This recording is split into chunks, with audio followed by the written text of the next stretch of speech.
Get ready for a little bit of a meta conversation to start with. This week we covered basically the 4 stages, or how we view a sales understanding, sales process, a salesperson, and how, which stage comes first, and the kind of things that you need to understand, and the levels that you'll experience during your sales career.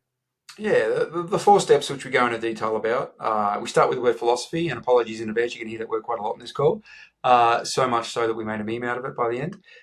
Then we move into structure and tactics, and then finally just the creativity or the humanization or the art aspect of it. The you being you part. So we unpack all of those steps. We apply it to this podcast to give a real time example of what we're referring to. And as always, lots of tangents, James. Lots of tangents, and we apply this process to a few other areas. But again, apologize in advance for how many times we say philosophy. So I enjoy. just take Spanish once at the end just to break it up. Yeah, enjoy. Don't know. I actually started doing another one-to-one with someone.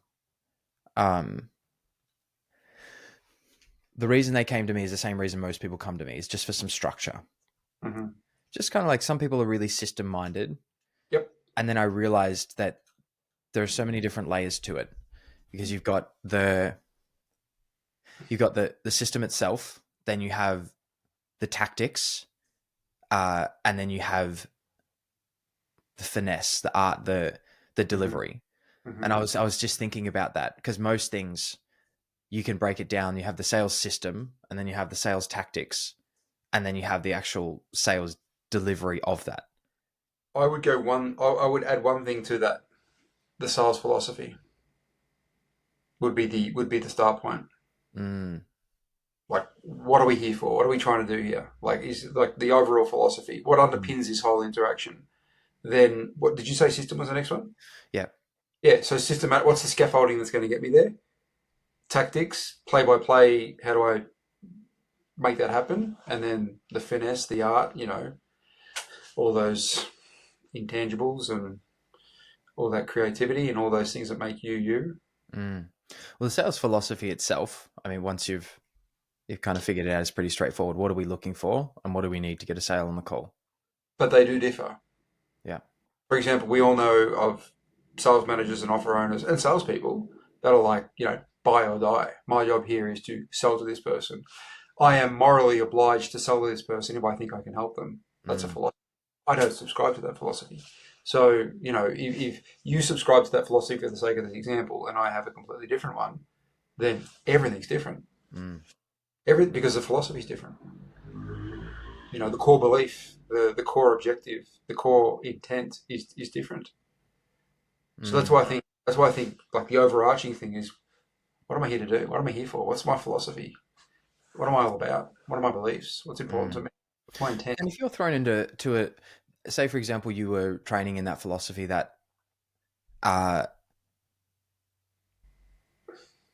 yeah, I reckon we can pull this apart, because if you have I a think we've sales, I have a already sales system.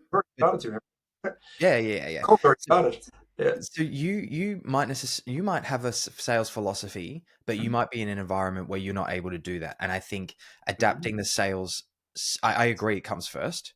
Mm-hmm. But I think if you have a good sales system, as well as delivery, I Mm-hmm. think you can tweak that according to whatever the sales philosophy or the belief or the goal of the environment that you're in. And for example, if someone's trained with you, Mm-hmm. in 2 sentences, what would you say your sales philosophy is?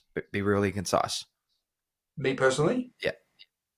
I'm just muting my. Excuse me for 1 second. I'm muting. I'm getting all these notifications going off, so apologies. What is my philosophy? Yeah. I'm here for an honest, well-intended conversation where they probably have a problem and I may have a solution. We'll have an honest, well-intended conversation and see where we land on the back of that. Mm-hmm. And then if we rip that back down one more layer, the couple of goals that we've got is, 1, are we able to help them? And 2, are they able to buy? Yeah, yeah. Then beyond that, the question that I want to answer is: they qualify to become our next client? Yes or no? Mm-hmm. All right. So that's the sales philosophy. Mm-hmm. Example number 1. Mm-hmm. then the sales system beyond that, the sale way you're going to go through your sales process is you're going to ultimately be trying to find out whether they can be your next client, the questions you ask, the way you structure them, the approach that you have, the type of questions and everything like that. But then say, for example, you work, all right, we'll say you work in two offers.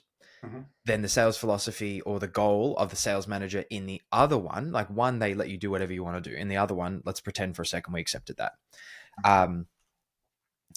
They want you to never hang up the call.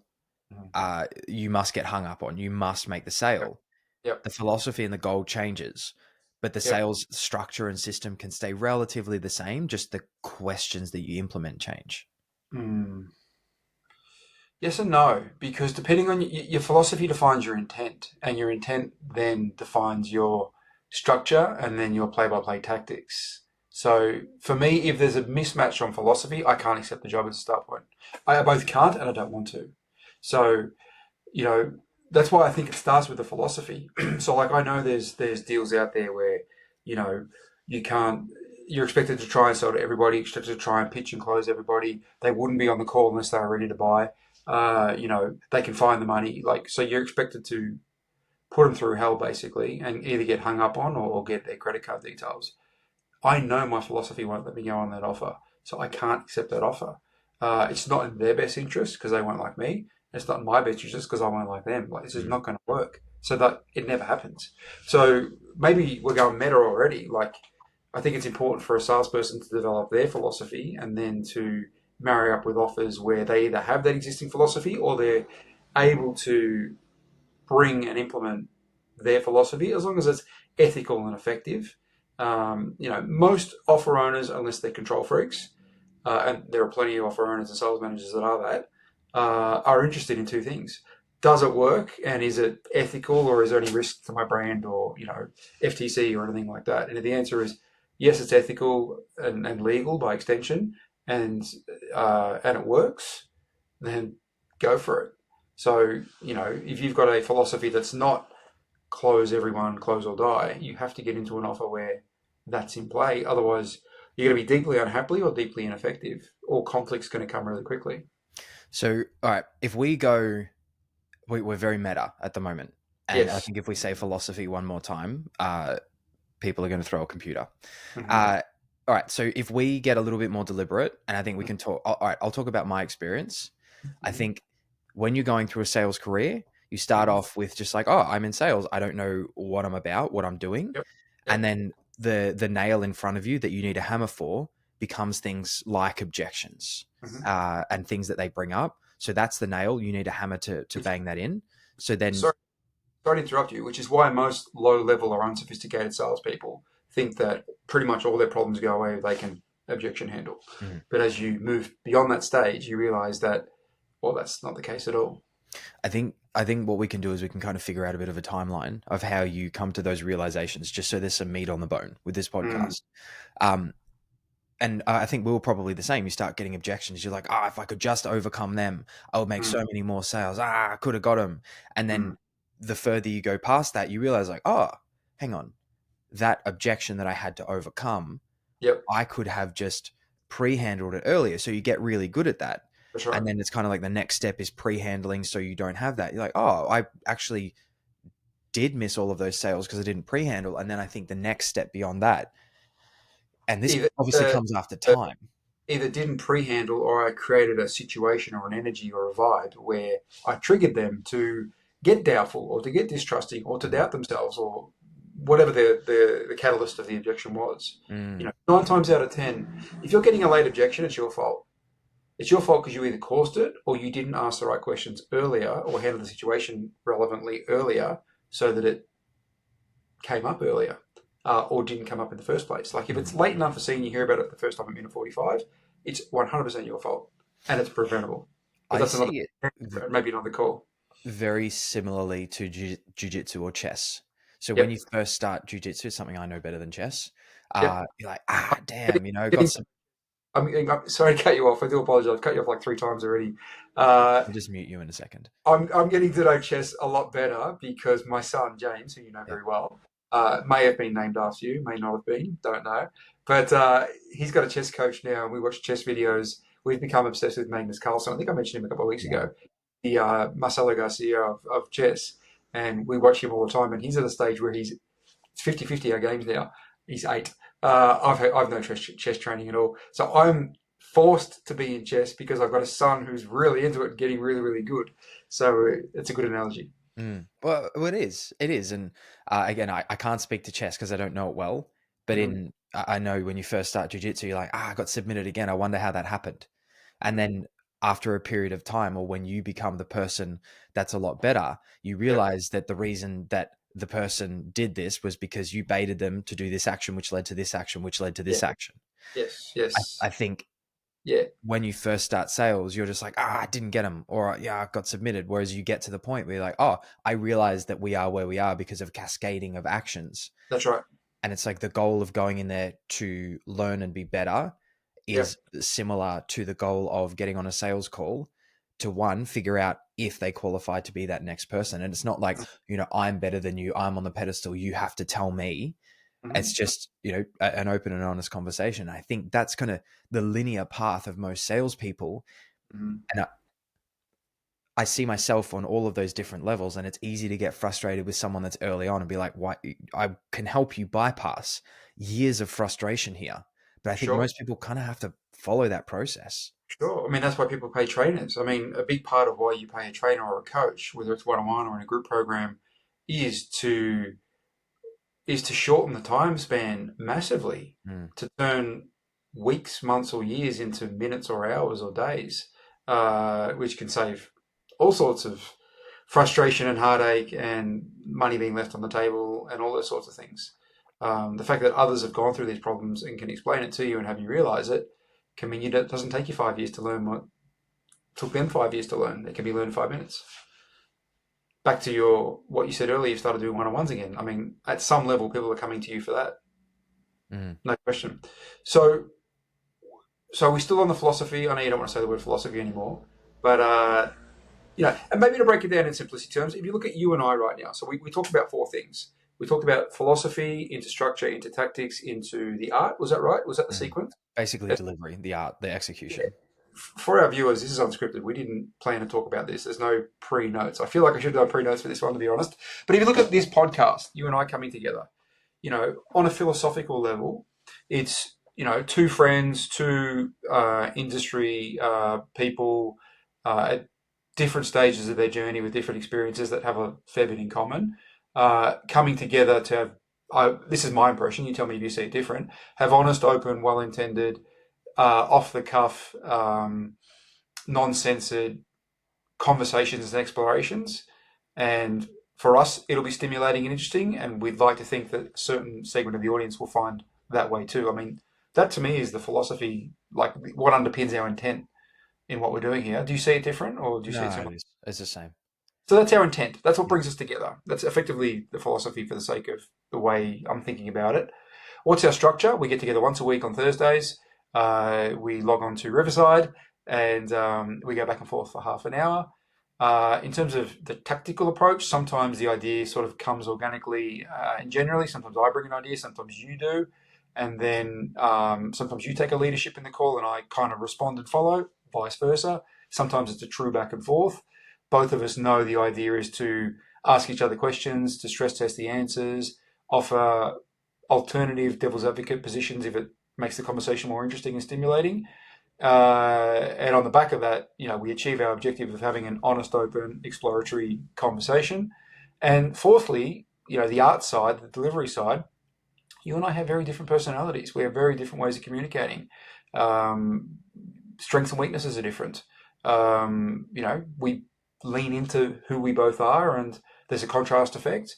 And some viewers probably like your approach better, some maybe like mine better, and whatever. Or you empower the viewer to make their own decision as to what works for them. So that's how I think about those 4 steps in regards to what we're doing here. What are your thoughts? No, I agree.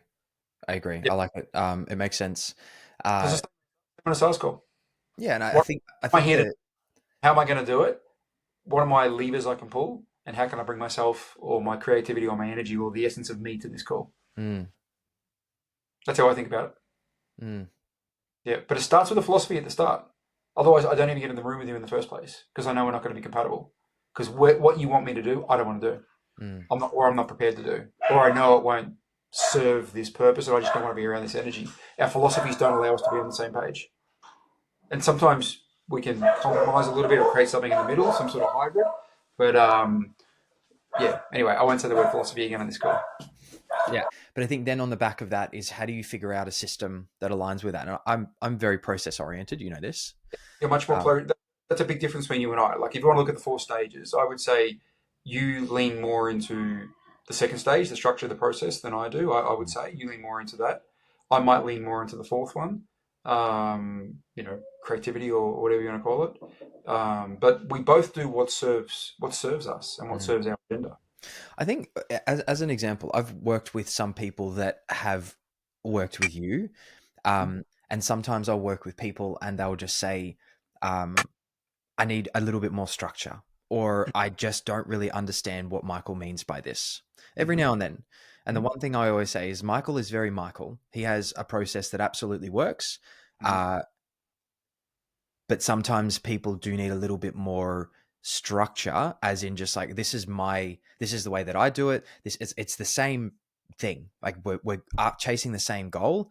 I just systemize it a little bit more. And it's kind of Yep. funny. You'll see Yep. people, they'll see that and then they'll think back to everything they do with you. And they're just like, oh, Mm-hmm.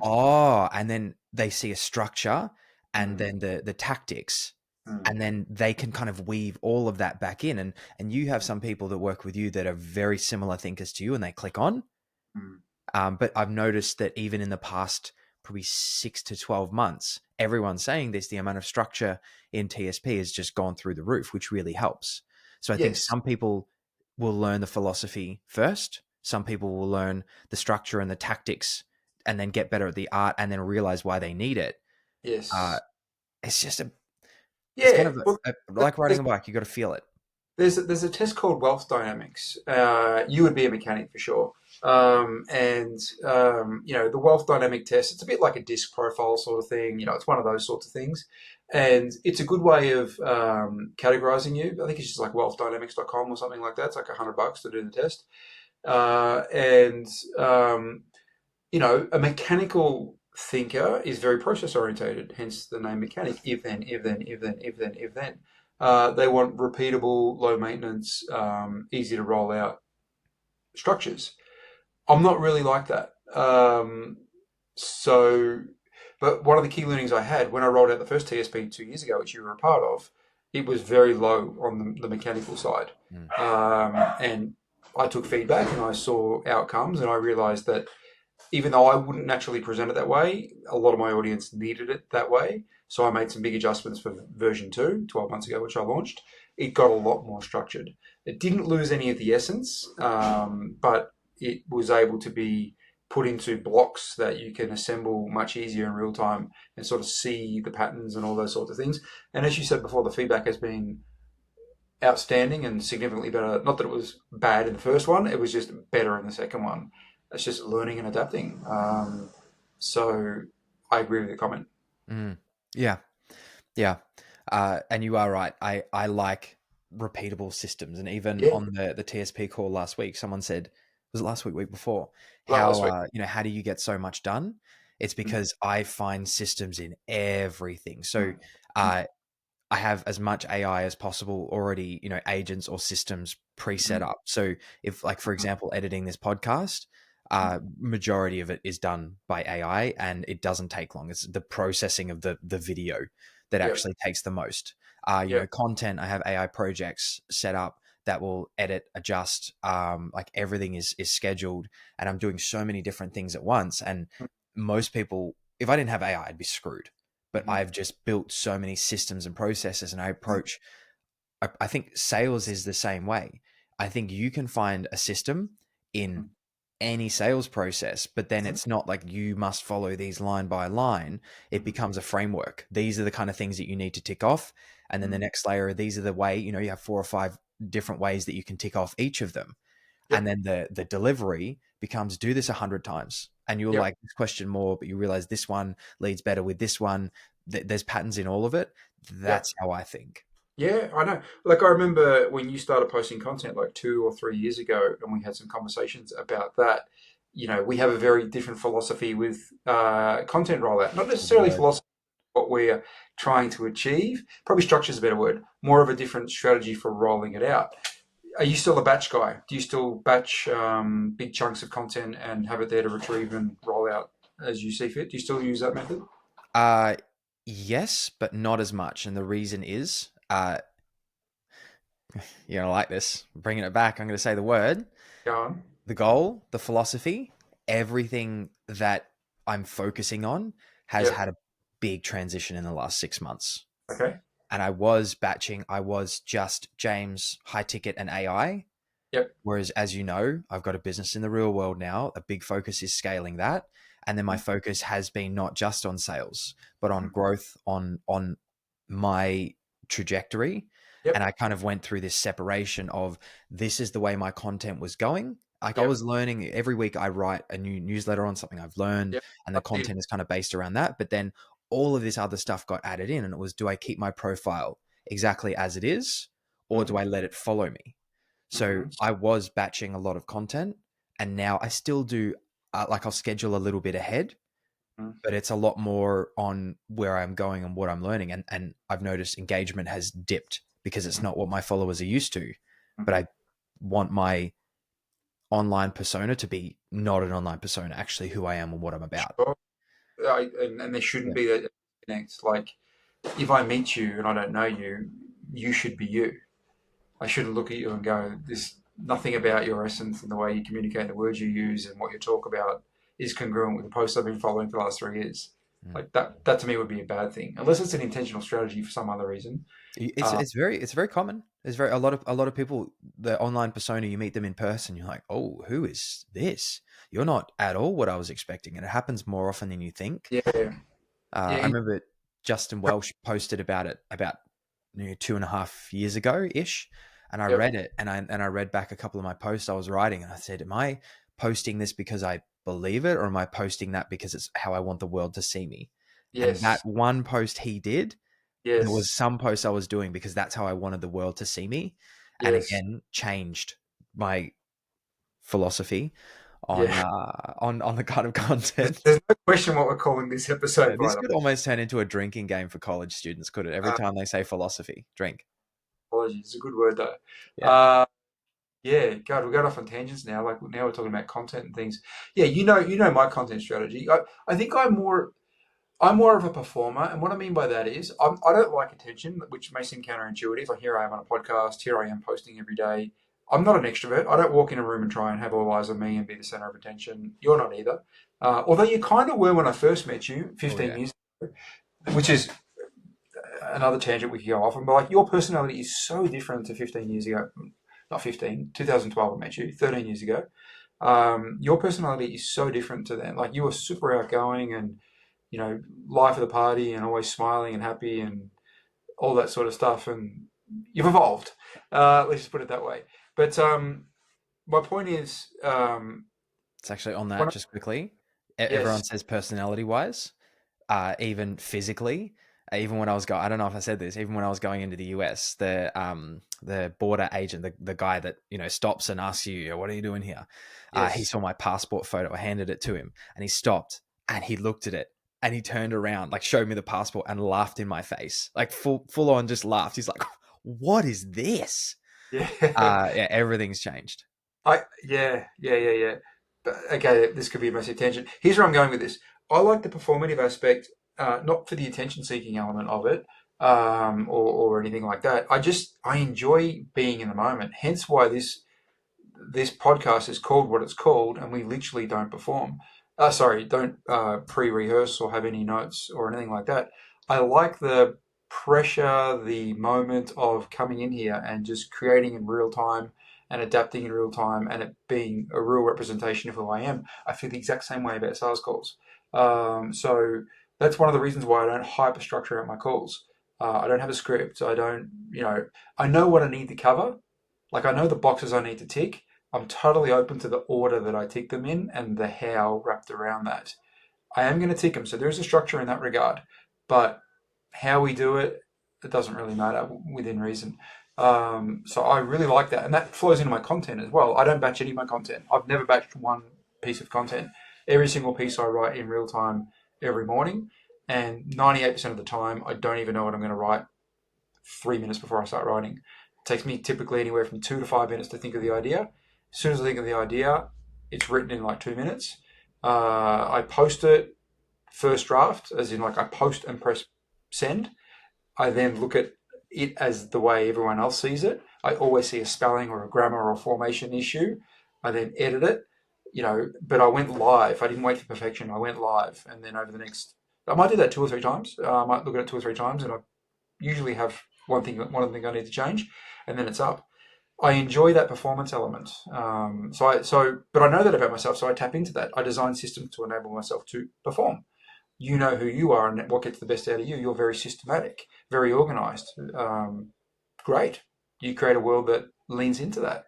So that would be the obvious take-home message. Like, understand yourself. And as long as you can make yourself work and you're happy with what that is, lean into it and create a system that enables you to be the best version of yourself whilst being true to yourself. I couldn't do what you do. Like, I could intellectually do it. It doesn't connect with my essence, and therefore there'd be resistance. You would possibly find things too chaotic if you came into my world, maybe, and it wouldn't work for you. We both know who we are. Mm. Yeah. And that's the start of my philosophy. Like, who are you and who do you want to be and how do you want to exist and what are your values and how do you want to treat people and what do you want to create? Sorry to say that word again. That is the last time I'll say that word. Maybe I'll just put a philosophy counter in the top corner while I edit it. Yeah, and then the structure and tactics or techniques are just the enablers to bring to life your P word. It's a P word, not an F word. In Spanish, it's an F word. That's why I could say the Spanish word. Can I get around it that way? Filosofia. Yeah, that's so different. Oh no, people won't know what you're talking about. Exactly. Anyway, I think we've made our point. Yeah, I reckon now is a good place to park it because this has been a good podcast. We've covered a lot of tangents. We started very meta and kind of came in and then went meta on different topics. But yeah, this was a good one. Yeah, I agree. So Unscripted, once again, we had no idea what we were going to speak about, and half an hour later, another episode in the can. All right, I'll see you next week. See you next week.